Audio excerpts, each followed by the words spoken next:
Hey, what's up again, guys? This is Brett and Two Crips of Beer, and I'm going to kick the channel off now with a small video showing off two records that I have. It's my metal collection for my vinyl records, and it's not my entire collection of vinyl records, but it's my metal collection so far.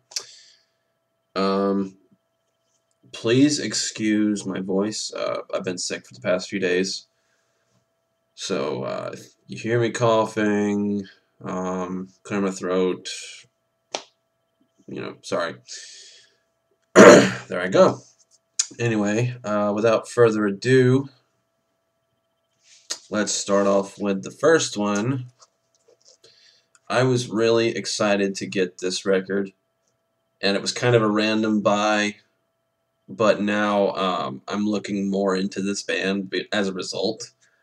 Um, Although I have heard of their latest album, and I actually did listen to a few songs from it, and I really liked it. Um, but it's Noctimistium. It's a split of their Worldfall and Eulogy 4 EPs. I hope you can see that okay. This one probably won't show up that well, but what can you do? And this is a very, very limited release. I mean, I've got number 110 of 500. I was really excited to see that. I'd heard of this band before, but I just never really looked into them. And then I saw this. I was like, that looks kind of interesting. I think I'll have to check it out, just to check it out. And if I like it, awesome. If I don't like it, well, at least I tried it. But it turns out I actually love this record.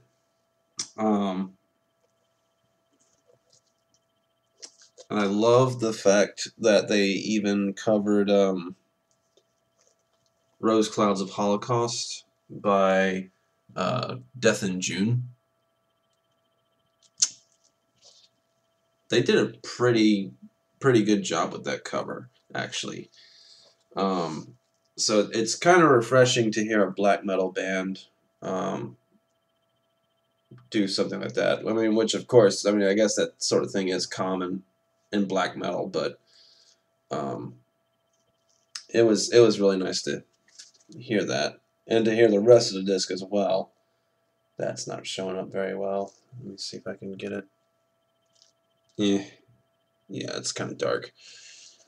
But yeah, Noctimistium, I don't know how you guys pronounce it. Whatever, Mistium, Noctimistium, Worldfall, Eulogy 4, split, picture disc. Awesome disc. Even though it's very rare, I would still recommend that you buy it if you see it in a store. This is copy number 110 of 500. And I'm still excited that I even have that disc, It's awesome. And the second metal album that I bought at the same time is actually a demo version of an album that we all know and love.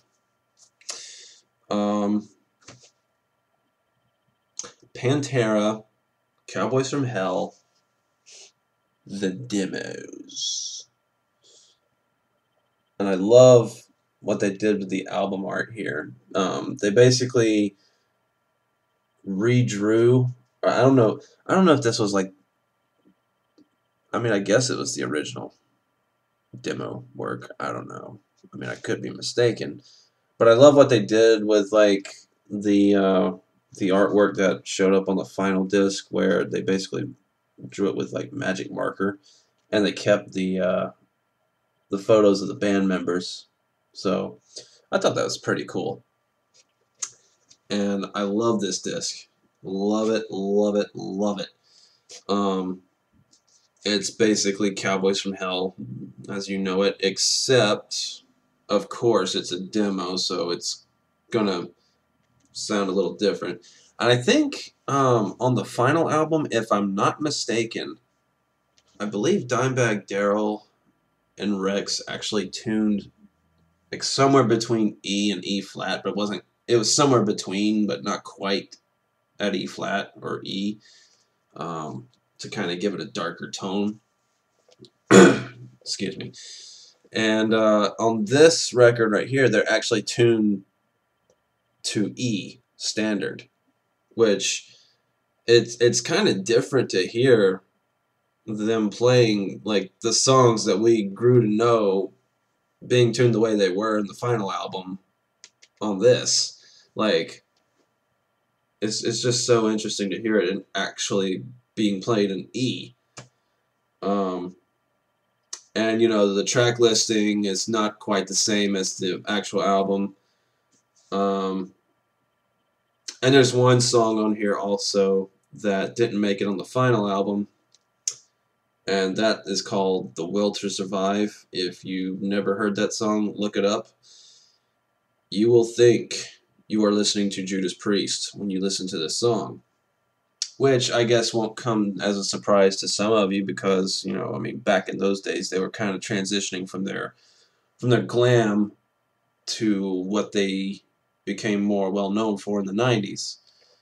And Phil's voice in that particular song, though, oh my god, like it's like ridiculously high. Like I would have thought it was Judas Priest if I didn't know it was Pantera. And it's just so interesting to hear his voice since that time, um nowadays he's doing this solo thing now and it's like it's intimidating. Like he's doing this and to hear him going from like Rob Halford, King Diamond kind of, singing to that, I mean, that's fucking intimidating. But I love this record, and I would definitely recommend it if you see it in your stores. I think this was, if I remember correctly, also I think this was a bonus disc for like the reissue of Cowboys from Hell. I think it's like the 20th anniversary edition. I'm not sure. Don't quote me on that. But yeah, definitely pick this up if you see it in your store. It's a great record. And I believe that does it for my metal collection. I hope you guys enjoy what you saw. And hopefully I'll add on to that collection pretty soon. I might do another video soon of me just showing like my other records that I have so far. But we'll see. I don't have quite as deep a knowledge of those particular bands as I do what you just saw there, but hey, you live and you learn, I guess.